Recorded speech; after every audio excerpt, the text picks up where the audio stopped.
I just wanted to do a quick video about the story from the Globe and Mail on September 10th from Bob Fife and the impact that it's had on the Canadian election so far.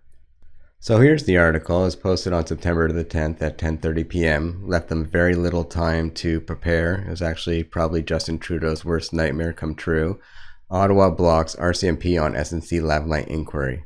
Government cites cabinet confidentiality to deny Mountie access to witnesses, documents. Former RCMP commissioner says cabinet privilege overexerted. So in this bombshell revelation, we find out that the RCMP has been blocked from interviewing witnesses to determine if obstruction of justice has taken place in the whole SNC Lavalin affair. Well, I'm going to let Bob Fife provide you the background. Here he is on CTV News. This is a serious issue where you have the RCMP wanting to investigate potential obstruction of justice involving the Prime Minister and his top officials in trying to interfere in a criminal prosecution of SNC Lavalin, which is a large Quebec engineering company. This is not something that should be simply brushed aside. So this story kind of blew up overnight. I saw it shortly after midnight. Couldn't really believe my eyes. Kind of had the shades of the U.S. election with WikiLeaks and how that affected the Hillary Clinton campaign. We'll see if it affects the Trudeau campaign like Hillary Clinton, but that remains to be seen. But the whole point of why I wanted to make this video is to show you how Justin Trudeau handled the reporters' questions, which wasn't very well. Minister, what is your government trying to hide by refusing to waive cabinet confidentiality so the RCMP can properly investigate the role your office plays in the SNC Lavalin case? We gave out the largest and most expansive waiver of cabinet confidence in Canada's history. That was really reminiscent of when it first came out. He was using all this lawyer speak, very simple, to the point, and as you see there, he didn't want to say anything more than he needed to. What's that, Bob? The clerk of the Privy Council is in effect the deputy minister to the Prime Minister. He takes his marching orders from the Prime Minister, not the other way around. And the Prime Minister is the head of cabinet, not the clerk. And so the Prime Minister is the one who can waive cabinet confidences if he so chooses to do so. And his decision to try to say, oh, this is the decision made by the clerk of the Privy Council, is simply one that doesn't hold up to scrutiny. Very true, and there must have been other incidents where previous governments have waived cabinet privilege for investigations. Has there not? We've seen this in the past. For example, in 1987, for example, Brian Mulroney waived cabinet confidentiality for an RCMP criminal investigation into one of his former ministers for a land swap deal. This same thing, cabinet confidentiality, was waived in a criminal case that was looking into a former Liberal cabinet minister named John Munro back in the mid-1980s. And the most significant one was the Gomery inquiry into the sponsorship scandal, when then Prime Minister Paul Martin gave the most extensive waiver in Canadian history, in which they turned over all documents and allowed all officials to be able to testify before the Gomery inquiry. And just recently, the former Prime Minister Stephen Harper waived cabinet confidentiality in the Mike Duffy case, as well as waiving cabinet confidentiality for any documents that were part of his government and dealing with the Vice Admiral Mark Norman's prosecution. So there's plenty of precedents of governments willingly handing over government documents and allowing witnesses to speak. And so, I mean, Mr. Trudeau is really kind of alone here on this. I just wanted to include that history of waiving cabinet privilege in times of investigation and previous governments being willing to do it to expose what a shameless liar that Justin Trudeau is. But this is supposed to be a short video, so let's get back to the reporters asking questions about SNC Lavalin on Justin Trudeau's first day on the campaign trail.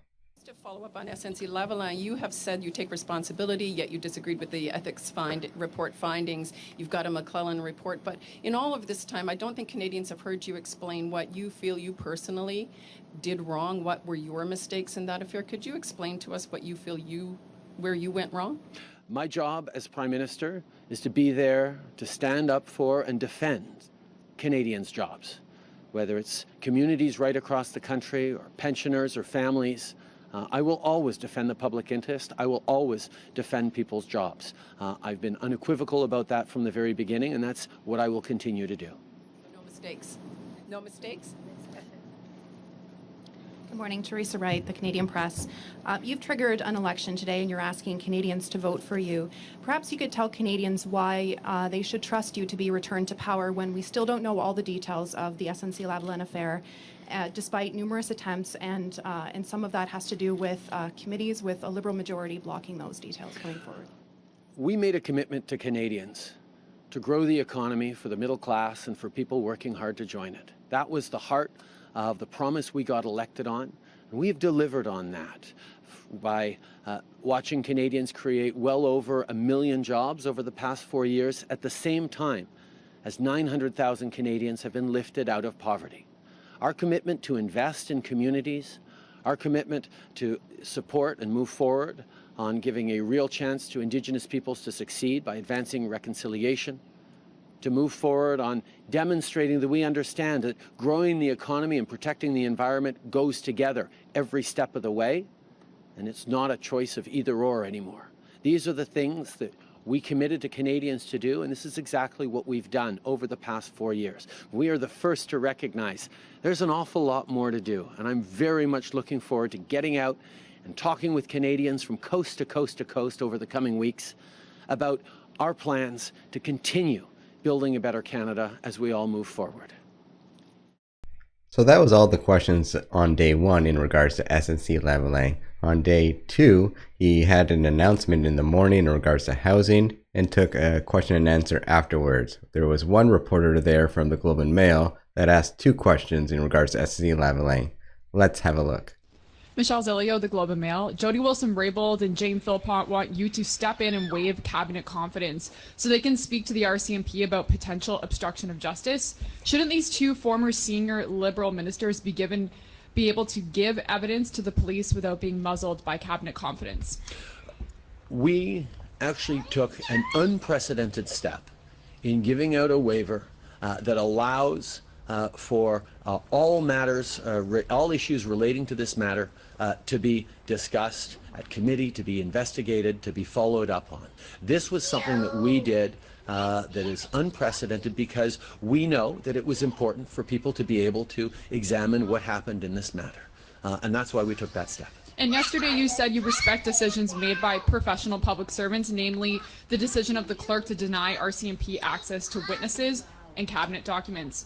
Why did you not respect the professional decision of the Director of Public Prosecutions to deny an out-of-court settlement with SNC Lavalin? Why the double standard? The job of a Prime Minister is always to stand up for the public interest, to stand up for people's jobs. That's what I did, and that's what I will always do. Canadians know that I will be there to defend their jobs every step of the way. That's what Canadians can count on.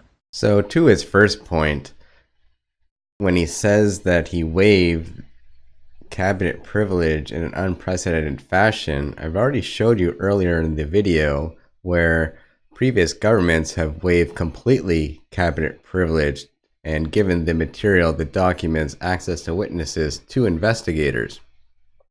And when he says that he already opened this up to committees, to investigations, well, he obstructed those committees. He shut down those investigations. So about his second point about jobs, where was Justin Trudeau when GM announced that they're closing their plant in Oshawa, affecting over 2,000 jobs? Where was Justin Trudeau all these 4 years for the Alberta energy sector? He was nowhere, that's where. He was missing in action. Well, actually, he wasn't missing. He was blatantly attacking that industry, killing jobs. So for him to stand up and say that now, he's a total hypocrite. What do I expect, or what do I hope to occur in the next coming days of the election? Well, each day I hope that reporters keep holding Justin Trudeau's feet to the fire, keep asking him tough questions in regards to SNC Lavalin. I should mention, I didn't mention it in the video, but Jody Wilson-Raybould was interviewed by the RCMP on just this past Tuesday, so let's continue to look for updates in this story, and again, hold Justin Trudeau to account. I'll leave the last word to you, Bob. And so I don't know how big of an issue this is going to be in the election campaign, but for Canadians who are concerned about political interference in the judicial process and efforts by what appears to be the government's unwillingness to allow the RCMP to conduct a thorough investigation should be cause for concern.